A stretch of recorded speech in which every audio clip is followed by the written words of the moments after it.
Do you, though, regret, even if it was a tangential relationship with Louis Farrakhan or Sarah Jane Olson, do you regret let me answer that, Tom. in any way? Let me just say this, Tom.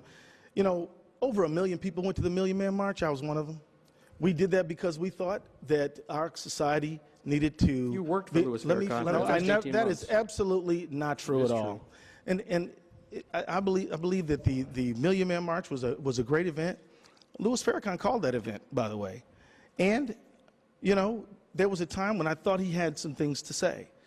That was over 23 years ago that it became clear to me that his value system and mine were not compatible. I have said this. You met with him in 2016 I and did not. 2013. I absolutely did not. And I can tell you this, that I've made this very clear. Tom, you've been reporting in this town for a long time.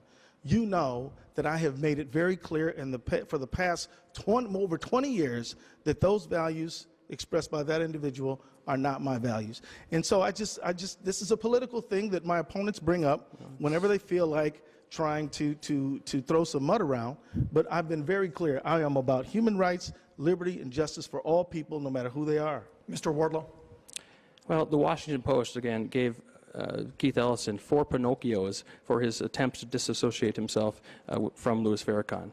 And the Washington Post is not some conservative bastion. The Washington Post is a mainstream news organization. 4 Pinocchios.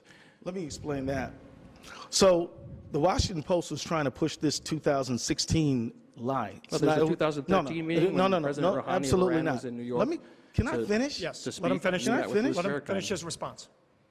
And I said, look, I was at no such meeting as that. I'm not going to dignify any kind of response to this claim that I was at some 2016 or 15 meeting.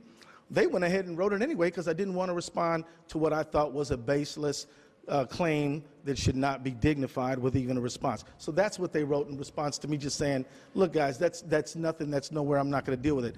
Now, was I in a meeting with Rouhani where Farrakhan was in that same meeting along with about 60 other people? But let me tell you why I was there. I wouldn't go to a meeting Let me tell you why I was there.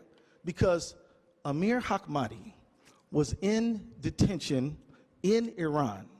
I went to that meeting to talk to the leader of that country to gain the freedom of an American who was detained behind those walls. That's why I was at that meeting. I make no apologies for being at that meeting. I would do it again to help get an American free.